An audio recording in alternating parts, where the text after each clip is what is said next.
देखिए, खुशी जो होती है ना, वो जीवन की छोटी छोटी चीजों में होती है। अफसोस ये कि हम ये पहचान ही नहीं पाते। अब सीरियल भाग्यलक्ष्मी में ही देखिए, ऋषि जो है वो महाव्यस्त हैं ऑफिस के काम को लेकर, और लक्ष्मी जो है उनके पति भूखे ना रह जाएं और अपना खाना मिस ना कर दे, इसलिए काम के दौरान अपने हाथों से उनको खाना खिला रही है। लेकिन ऋषि ये बात समझ नहीं पा रहे। ये छोटी सी खुशी है, आगे जाकर आपको समझ आएगी, लेकिन चलिए वक्त तो लगेगा।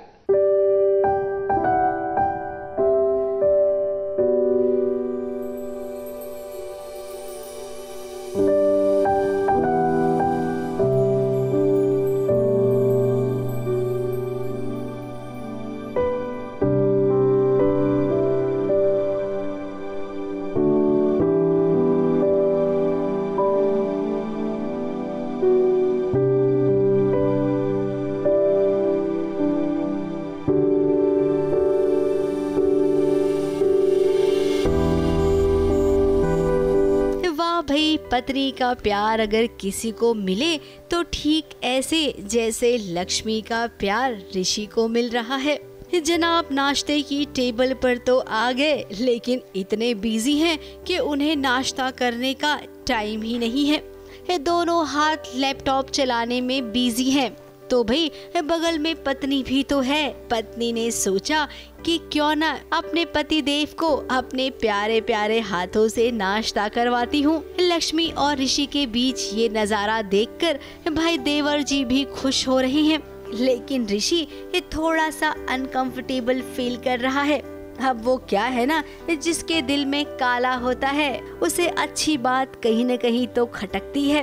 तो ऋषि के साथ भी ऐसा ही हो रहा है। आंखों के सामने चीज़ें होती रहती हैं, उसको कुछ समझ में नहीं आता। बट आई डोंट थिंक बहुत टाइम तक ऐसा होने वाला है, क्योंकि लक्ष्मी डम नहीं है, बहुत सेंसिबल लड़की है। उसको स्पेशली ऋषि के बिना कुछ बोले भी उसको जब उसकी बातें इतनी समझ में आने लग गई हैं अब, तो आई थिंक बहुत जल्दी ऐसा होगा कि लक्ष्मी को समझ में आने लग जाएगा कि कुछ ऑफ है, कुछ तो वजह है। क्योंकि लक्ष्मी बार बार ऋषि को झूठ बोलते हुए पकड़ रही है, उसे लग रहा है कि ऋषि उसे झूठ बोल रहा है। अब ऋषि आप अपने एक्स्ट्रा मैरिटल अफेयर के बारे में कितना भी छुपाने की कोशिश कर लें, लेकिन लक्ष्मी को पता चल ही जाएगा, क्योंकि ज्वेलरी शॉप के इनॉग्रेशन के लिए लक्ष्मी को भी न्योता मिला है, जहां पर लक्ष्मी को पता चलेगा कि भाई उसका पति उसके पीछे क्या गुल खिला रहा है। लक्ष्मी को एक ज्वेलरी शॉप इनॉग्रेशन के लिए बुलाया था, तो लक्ष्मी तो वहीं गई थी एंड उसने बस ये बोला कि ऋषि को से उसने पूछा कि वो कहाँ है, उसने कहा ऑफिस में है, और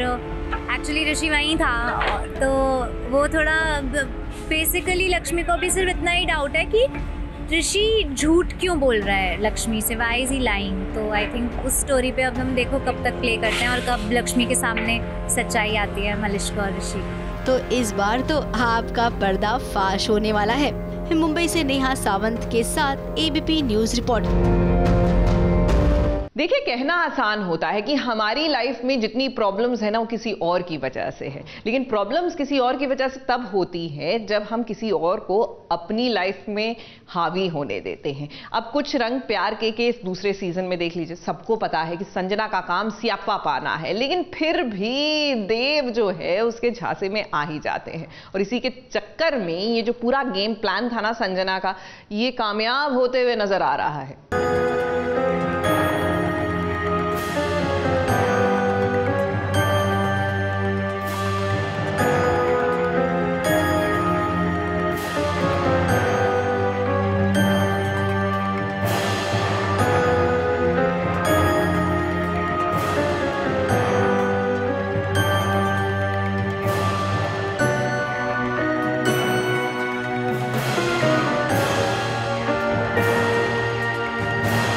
रात कैसे भारी पड़ने वाली है देव दीक्षित को। अब भी सोनाक्षी ने संजना को लेकर जो भी फैसला लिया था वो फैसला एकदम सही था, लेकिन देव ने संजना को दूसरा मौका देकर अपने ही पैर पर कुल्हाड़ी मार ली है। संजना ने देव के खिलाफ एक साजिश की थी और उस साजिश में वो कामयाब भी हो गई है। देव और संजना कहीं फंस गए थे रात भर, अब क्या हुआ उनके बीच, क्या नहीं हुआ, ये एक राज इनके लिए भी है। ये दोनों भी नहीं जानते, ना देव जानता है और ना संजना जानती है। तो आज दर्पण के सामने जैसे आप बता रहे हैं, वो आईने के सामने अपने हाथ को ऐसे छू रही है, बिकॉज़ रात को देव ने उसका हाथ पकड़ा था और वो बहुत ज़्यादा उसको महसूस कर रही है। लेकिन दोनों ही नहीं जानते कि क्या हुआ था। तो वो कहती है उससे कि लेट इट बी, अगर हम जानते ही नहीं है ये बात तो छुपा देना और इस बात को राज ही रखना बेटर है। एक रात इन दोनों के साथ कुछ ऐसा हुआ, या फिर यूं कहें कि संजना की वजह से ऐसा हुआ। अब देव को तो कुछ भी याद नहीं है कि रात में क्या हुआ। और जब इन दोनों की बात हो रही थी तब सोनाक्षी ने सुन लिया। अब देव तो सारी बात सच सच कहना चाह रहा था, लेकिन बीच में संजना आ गई। सोनाक्षी, मैं तुम्हें बताना चाह रहा था, संजना को नेहा की हेल्प करने के लिए फरीदाबाद जाना पड़ा और वहाँ वो खुद जाके प्रॉब्लम में फंस गई। इसका जब कॉल आया तो फिर मुझे इसकी हेल्प के लिए फरीदाबाद जाना पड़ा। जब मैंने उसे पिक किया उसके बाद अचानक से पता नहीं कैसे गाड़ी खराब हो गई और फिर कोई मैकेनिक हमें आसपास मिला ही नहीं, तो देव सर खुद ही कार को फिक्स करने लग गए और उस वक्त उन्होंने अपनी जेब उतार के मुझे दे दी ताकि वो ऑयल ग्रीस वगैरह से ख़राब ना हो जाए। संजना का जो रोकने का मतलब है इस पूरी बात को, वो ये है कि जब हमें पता ही नहीं है कि सच क्या है तो बताकर बात का बतंगड़ बनाने का कोई मतलब नहीं है। तो वो उनको राज को राज ही रखने को कह रही है। खुल के तो आएगा और कभी ना कभी तो आना ही है, और देखते हैं कब आएगा, कैसे आएगा। अब आगे देव को वो ब्लैकमेल जरूर करेगी। देव के लिए आगे बहुत बड़ी मुसीबत आने वाली है। अब इस मुसीबत से सोनाक्षी ही निकाल सकती है। अब जल्द ही जंग होगी इस सोनाक्षी वर्सेस संजना। मुंबई से कैमरामैन इरफान शेख के साथ ABP news report. Serial Anupama में आपने रासलीला तो देख ली ना, अब इसके बाद बवाल रास देखिए। जी हाँ, खूब बवाल हुआ है और इस बार तो हमारी अनुपमा जो है ना, उसने भी दिल की भड़ास निकाली है।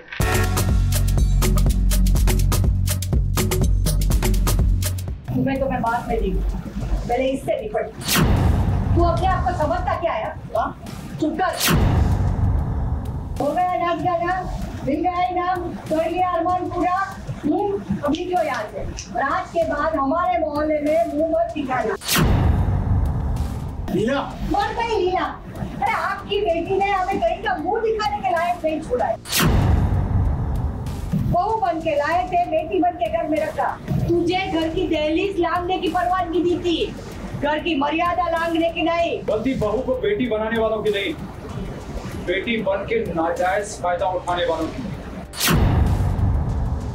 कहना बहुत आसान होता है कि हमारी बहू तो बेटी के समान है। कुछ ऐसा ही कहती थी ना अनुपमा की सासू माँ। मुझे नौकरी करनी थी, हमने करने दी। तुझे आगे बढ़ना था, हमने तुझे बढ़ने दिया। बहू बन के लाए थे, बेटी बन के घर में रखा। लेकिन आज उसी बेटी के चरित्र पर पूरे मोहल्ले वाले के सामने कैसे दाग लगा रही है अनुपमा की सासू माँ। तेरा परिवार नहीं है पर हमारा परिवार है, और तेरी वजह से यहाँ पे रोज कलेक्ट होते हैं। लीला, मर गई लीला। अरे आपकी बेटी ने हमें कहीं का मुंह दिखाने के लायक नहीं छोड़ा है। बहुत हुआ लिया और बहुत हो गई बेशर्मी। अब बस। अनुपमा की सासू माँ को बिल्कुल भी गवारा नहीं है कि अनुज आकर अनुपमा से यूं मिले। अब उसकी नज़रों में मिलना जुलना तो ठीक था, लेकिन एक साथ में गरबा खेले और उसके बाद इनाम के हकदार भी बने ये दोनों, तो भाई ये सब देखकर मोहल्ले वाले क्या कहेंगे। पहले गुस्सा ये आ रहा है कि अनुपमा के साथ क्यों अफेयर कर रहा, मेरे साथ क्यों नहीं? क्या मैं डांस कम करती हूँ? क्या मैं डांडिया क्वीन नहीं हूँ? तो इसलिए फिर अनुज, इसकी बातों को कोई सीरियसली मत लेना। अभी मैं बताती हूँ क्या हुआ। ये यहाँ आया था, ये मैं नहीं देती हूँ इंटरव्यू। अरे ये बहुत अच्छा है, अभी आप देखना नया ट्रैक है ये। तो मैंने इसे गेट आउट कर दिया था, फिर भी वो वापस आया पीछे पीछे, और वो फिर डांस कर रहा है, गरबा डांडिया खेल रहा है अनुपमा के साथ। और उसके बाद इन दोनों को, अनुपमा और अनुज को बेस्ट कपल प्राइज मिलता है, जो मुझे पसंद नहीं आया है। वो चाहती हैं कि बा और अनुज को प्राइज मिले, बीच में अनुपमा कहाँ से आ गई? आप सीधे सीधे बोलो ना खुल के, तभी तो ऑडियंस को पता चलेगा कि क्या प्यार की कोई उम्र होती है। अब्बा मोहल्ले वालों का क्या, उनका तो काम है कहना। इससे दोस्ती रखनी है तो बस मोहल्ले में ये सब नहीं चलेगा। ए लीला बहन, इससे बोलो अपनी जवान पे काबू रखे। तू किसी की बहू बनने के लायक ही नहीं है और आप सास बनने के लायक है। जब सबके सामने अनुज की बेइज्जती हुई तो पहले देविका ने बाकी क्लास लगाई और उसके बाद भी जब बात चुप नहीं हुई तो अनुपमा को मैदान में आना ही पड़ा। तलाक का दाग सिर्फ औरत पे लगेगा। अच्छा, मर्द तो स्टेनलेस स्टील का बना है, उसके ऊपर दाग नहीं लग सकता, लेकिन औरत तो माटी की बनी है ना, उस पर दाग भी आसानी से लग जाता है और जाता तब है जब वो पूरी की पूरी टूट जाती है। जब अपना ही सिक्का खोटा हो तो किसी को क्या बोले।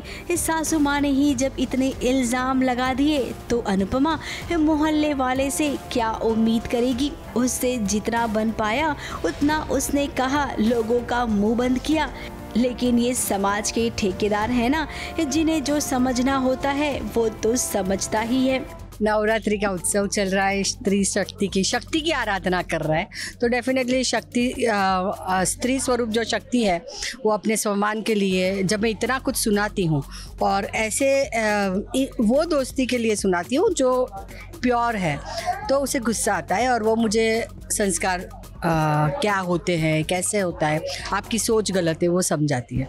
हर मोड़ पर अनुपमा को ताना सुनना पड़ता है, सिर्फ इसलिए क्योंकि वो अनुज के साथ काम कर रही है। लेकिन अनुपमा को भी मानना पड़ेगा, उसके ऊपर जितनी भी मुसीबत आई है अब तक उसने डट कर सामना किया है और आगे भी करती रहेगी। मुंबई से नेहा सावंत के साथ एबीपी न्यूज़ रिपोर्ट। एक अनार दो बीमार, ये हमने कई बार सुना है, बट आमतौर से ये होता है कि हीरोइन एक होती है, हीरो दो होता है, या हीरो एक होता है, हीरोइन दो होती है। लेकिन एक ननद, दो भाभियां और दोनों झगड़ रही हैं ननद के पीछे, ऐसा सिर्फ इमली में होता है।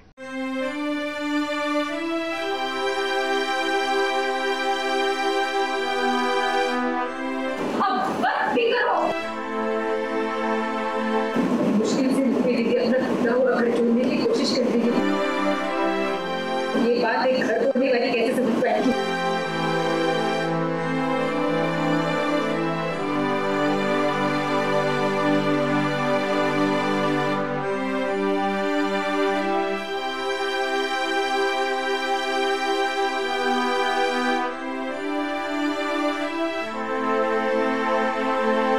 अब इमली के साथ भी कभी भी कुछ भी हो सकता है। जिस रूपाली का रिश्ता इमली के साथ बहन से भी बढ़कर था, आज वही रूपाली इमली को गलत समझ रही है। अब इधर रूपाली ने इमली को गलत समझा तो इसका पूरा फायदा मालिनी उठा रही है। अब बात भी करो। मुश्किल से अपना टूटा हुआ घर जोड़ने की कोशिश कर रही है। ये बात एक घर तोड़ने वाली कैसे समझ पाएगी? हम कौनों का घर नहीं तोड़े मालिनी, झूठ की बुनियाद पे घर बनेगा, रिश्ता टूट ही जाए। इतने सालों का जो रोना धोना उसने किया है प्रणव के लिए, एंड फाइनली प्रणव अपनी नीज पर आकर सॉरी बोल रहा है मुझे। So all I want to do right now is trust him and I want to give him a chance. लेकिन इमली मुझे अदरवाइज करने के लिए बोल रही है, तो सबसे पहले तो मैंने इमली को बोला get out. That's what happened. और शॉकिंगली मालिनी, हाँ, तो मालिनी मुझे सपोर्ट कर रही है और मैं उसका सपोर्ट ले रही हूँ, क्योंकि इस time I don't know why but Malini मुझे सही साउंड कर रही है, सो दैट्स व्हाई। आज तो उसने रूपाली दीदी की नजरों में इमली को गलत साबित कर ही दिया। अब वो क्या है ना, प्रणव रूपाली की जिंदगी में दोबारा लौट आया है। इससे रूपाली बहुत ही खुश है, लेकिन इमली जानती है कि प्रणव के इरादे नेक नहीं है। अब भी घर की बहू रानी है तो आने वाली मुसीबत को पहले से ही भाप लेती है। ये हुनर तो इन सब बहुओं में होता है, तो इमली में भी है। तो वो भी थोड़ा इमली को डर वही चीज़ का, अभी इमली रूपी से इतना प्यार करती है कि उसको दोबारा हर्ट नहीं होना चाहिए, क्योंकि इमली ने देखा है कि वो कितना हर्ट हुई थी, वो कितना रोती थी, और अब वो फाइनली उसको खुश देख रही है। तो उसके लिए भी, इमली के लिए, वो जाके बोलना भी उस बंदे के अगेंस्ट ये बहुत ज़्यादा मुश्किल है। उसके लिए हिम्मत उसे जो करनी पड़ी है कि ये इतनी खुशी है और मैं एक तरह से इसकी खुशियाँ छीन रही हूँ, पर वो उसके अच्छे के लिए। वो चीज़ अभी रूपी समझ नहीं रही है, पर आई गेस आगे समझ ही जाएगी। लेकिन इस बार इमली के लिए इतना आसान नहीं होगा, क्योंकि मालिनी रास्ते में है। इधर मालिनी भी पूरी कोशिश करेगी रूपाली की नजरों में इमली को गिराने की। अब भी बीबी नंबर 1 और बीबी नंबर 2 की जंग में ननंद का फायदा होता है या नुकसान, ये तो फिलहाल अभी हमें भी नहीं पता है। मुंबई से निशी मिश्रा और नेहा सावंत के साथ एबीपी न्यूज रिपोर्ट। माना कि लाइफ का फलसफा है, कभी खुशी कभी गम, कभी प्रॉब्लम्स तो कभी प्रॉब्लम्स का समाधान, और मीत की लाइफ में कुछ ऐसा ही हो रहा है। एज इन द दुल्हन मीत, द वाइफ मीत। अब एक तरफ तो हस्बैंड मीत जो है अपनी वाइफ मीत को एक्यूज कर रहे हैं कि ये जो सारी प्रॉब्लम है ना उसकी जड़ तुम हो, तो दूसरी तरफ दूसरा फ्रंट जो है ना वो थोड़ा सा सॉल्व हो गया है, क्योंकि मीत की एज इन वाइफ मीत की सासू माँ ने एग्री कर लिया है कि उनकी बहुरानी घर से बाहर निकलकर अपना काम कर सकती है।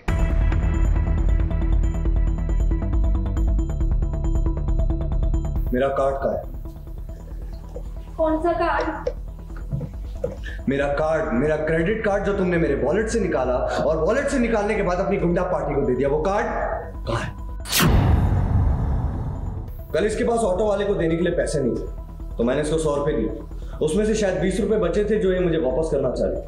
तो मैंने इसे कहा कि वो पैसे मेरे वॉलेट में रख दे, और तब इसने मेरा क्रेडिट कार्ड मेरे वॉलेट से निकाला और वो कार्ड निकालकर अपनी गुंडा पार्टी को दे दिया, है ना? आज मुझे मैसेज आया है कि उस कार्ड से 4 लाख रुपए का ट्रांजैक्शन हुआ है। मीत के ससुराल में तो भाई मीत वर्सेस मीत की जंग चल ही रही है। वो अलग बात है कि ये जंग कभी कभी छोटी बड़ी होती रहती है, जैसा कि आज हुआ। और कई जगह ऐसा होता है कि आप वो ट्रांजैक्शन करते हैं, आप कार्ड स्वाइप करते हैं और उसके बदले में कैश ले लेते हैं, और यही किया ना तुमने? अब मीत के अकाउंट से कुछ पैसे गायब हो गए हैं, जिसका इल्जाम मीत ने मीत पर ही लगा दिया। अब मीत भी तो तेज है, वो सफाई नहीं देगी, वो तो सीधे प्रैक्टिकल चीजें करके बताती है, जैसा कि उसने अभी बताया। अरे मान क्यों नहीं लेती तुम? इतनी बड़ी गलती, इतना घटिया वाहियात काम तुमने किया, बोलो ना। अब मीत के अकाउंट से पैसे गायब तो हुए हैं, लेकिन वो मीत ने नहीं बल्कि घर में से ही किसी और ने किया है, और देखिए इस बात को उसने चुटकियों में साबित भी कर दिया। ये बोल रहा था कि मैं चोर हूँ, मैंने तेरे कार्ड से चोरी की है, तुम बिना तेरे पिन जाने मैंने तेरे कार्ड से पैसे कैसे निकाले, तुझे पता? बोल भी, अब चुप क्यों है? अब भी घर के लोग ही जब ऐसा करने लगे तो बाहर वालों से क्या उम्मीद की जाए। खैर मीत को समझ आ गया कि उसने गलत किया है, तभी तो सासू माँ जब मीत पर भड़की थी कि भाई तुम्हें काम करने नहीं दिया जाएगा, काम करना है तो हमारे स्टैंडर्ड के हिसाब से कीजिए। अब अपनी पत्नी का बचाव किया मीत ने। मम्मा प्लीज इसे काम करने की परमिशन दे दीजिए। मम्मा आप मेरी बात समझने की कोशिश कीजिए। अब बेटी की बात को सासू माँ कैसे मना कर सकती हैं? यानी कि अब मीत डिलीवरी बॉय का काम करेगी और एक बार फिर से वो आत्मनिर्भर बनेगी। हम दोनों माँ बेटे मिलके वो फालतू ऑर्डर करेंगे और उसको उसी यही डिलीवरी मंगवाएंगे और फिर रिजेक्ट कर देंगे। ये हमने बदला लेने की हमारी साजिश। मैं सबसे ज्यादा अपने बेटे मीत से प्यार करती हूँ। पति ने समझाया ना, लेकिन मेरे बीट ने कहा। समझदारी की बातें इनको लेट समझ में आती हैं, बड़ी मुश्किल से। नहीं बेटे के कहने पे ये समझदारी की बात की है भाई। इलाहाबाद फैमिली में ना सिर्फ औरतें ही बोलती रहती हैं। आदमी आए खड़े वहाँ पे, लेकिन बोलेंगे सब औरतें, सब वही कर लेती है अपने साथ, और तो क्या। अब मीत ने मीत का साइड लिया है, तो भाई ये बात तो पक्की है कि मीत के दिल में मीत को लेकर कुछ तो होने ही लग गया है। मुंबई से कैमरामैन सुजीत मिश्रा के साथ ABP news report. Just imagine, एक कोर्ट रूम का सीन है। अक्यूज जो है वो कटघरे में खड़ा है और वकील जो है वो केस लड़ रहा है। बड़ा ही सीरियस टाइप फील आ रहा है ना, लेकिन ऐसा कुछ नहीं है, क्योंकि कुमकुम भाग्य का ये जो कोर्ट सीन है ना आपको हंसने पर मजबूर कर देगा।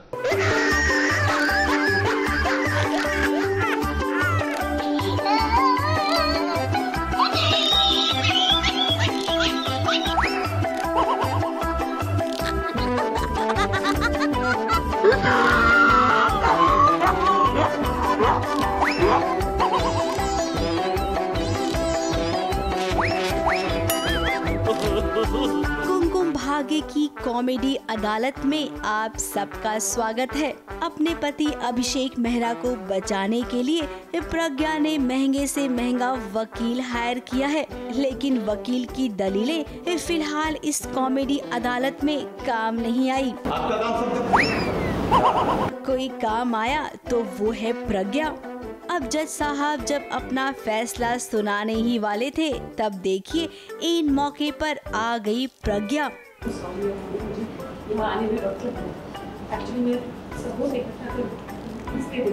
हाँ भाई प्रज्ञा, जब सबूत आपको ही इकट्ठा करना था तो केस भी आप लड़ लेती ना। खामखा वकील के पीछे पैसे क्यों बर्बाद किए? Oh no! अब जब प्रज्ञा सबूत के साथ आई है तो उसका सबूत भी पक्का निकला।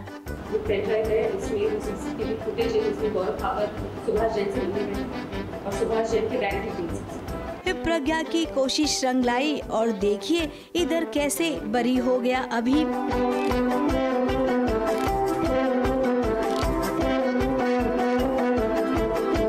मुझे सजा होते होते मैं बच गया, वो भी एन वक्त पर, क्योंकि कुछ सबूत मिल गए जिसकी वजह से हमें पता चल गया कि जो केस था वो नकली केस है। अभी के बरी होने से मानो कोर्ट में एकदम हंसी का माहौल छा गया। जरा देखिए इस सब की हंसी कैसे निकल गई।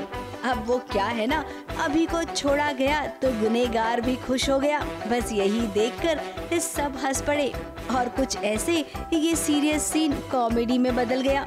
माहौल तो हमेशा एंजॉयमेंट वाला होता है, कुमकुम भाग्य में जो हमेशा होता है वही हो रहा है। तो एंजॉयमेंट में कुछ सीन्स हमने शूट कर लिए और बहुत मजा आया उसमें। वैसे शब्बीर और श्रीति के बारे में एक बार जरूर कहेंगे कि सीन कितना भी गंभीर क्यों न हो, उसमें वो अपना कॉमेडी तड़का लगा ही देते हैं। ABP news report.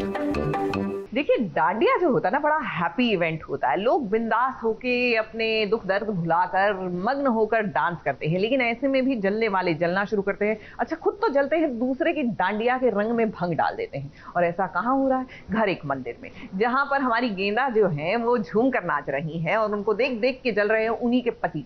भैया देखिए, आपको ऑफर था, डांस कर लेते, अब नहीं करेंगे तो वो किसी और के साथ डांस कर रही है। अब इसमें जल भून कर राख होकर दूसरे का मजाक किरकिरा करके क्या मिलेगा आपको?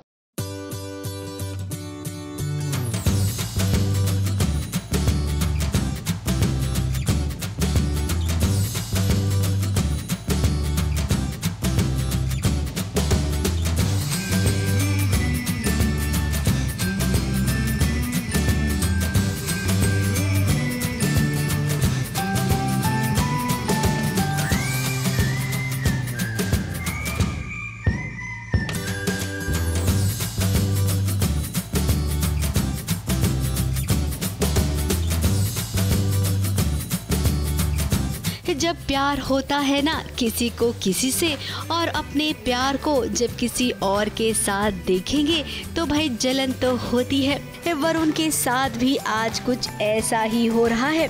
कहने को तो आज वो गेंदा के साथ आया है डांडिया रास खेलने, लेकिन ये क्या, गेंदा तो किसी और के साथ ही डांडिया खेल रही है। अब ये किसी की साजिश थी, लेकिन जब गेंदा को महाराज जी का साथ हो तो भला उसकी जिंदगी में कभी कोई घटना घट ही नहीं सकती। देखिए पल भर में कैसे सब कुछ ठीक कर दिया महाराज जी ने। बट तो क्या हुआ, हमारे रंग नहीं मिल रहे, हमारे दिल बहुत जल्द मिलने वाले हैं, कब पता नहीं है, बट बहुत जल्द। हाँ, तो मेरी कोशिश जारी है। गेंदा थोड़ी रूठी हुई है, तो ये एक छोटी सी कोशिश है कि हम डांडिया नाइट में आएंगे और इसे थोड़ा सा इम्प्रेस करेंगे। वरुण और गेंदा एक दूसरे के साथ डांडिया खेलने लगे और इनकी जोड़ी सबसे खूबसूरत थी यहाँ पर। और साथ ही पति पत्नी की इस जोड़ी ने कुछ ऐसा समा बांधा कि अवार्ड भी इन्हें मिला।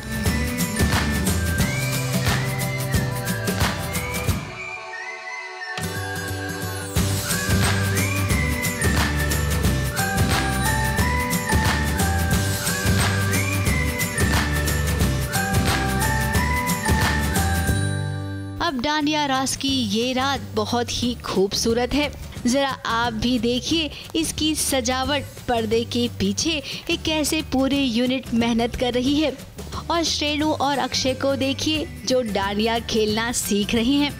यूँ तो हम सब जानते हैं कि श्रेणु गुजराती है और उन्हें डांडिया और गरबा दोनों खेलना आता है, इसीलिए श्रेणु के लिए मुश्किल नहीं हुई।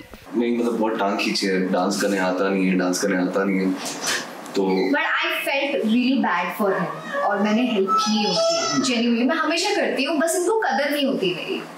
That's right। देखो बहुत 2-3 जगह चोट भी लगी है डांडिया खेलते वक्त।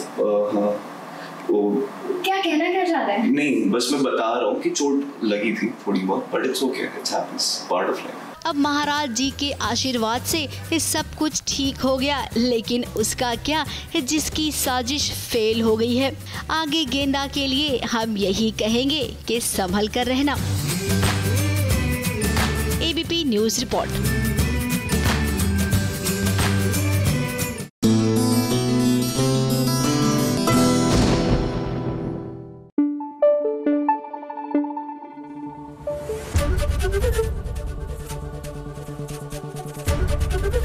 एबीपी न्यूज़ आपको रखे आगे।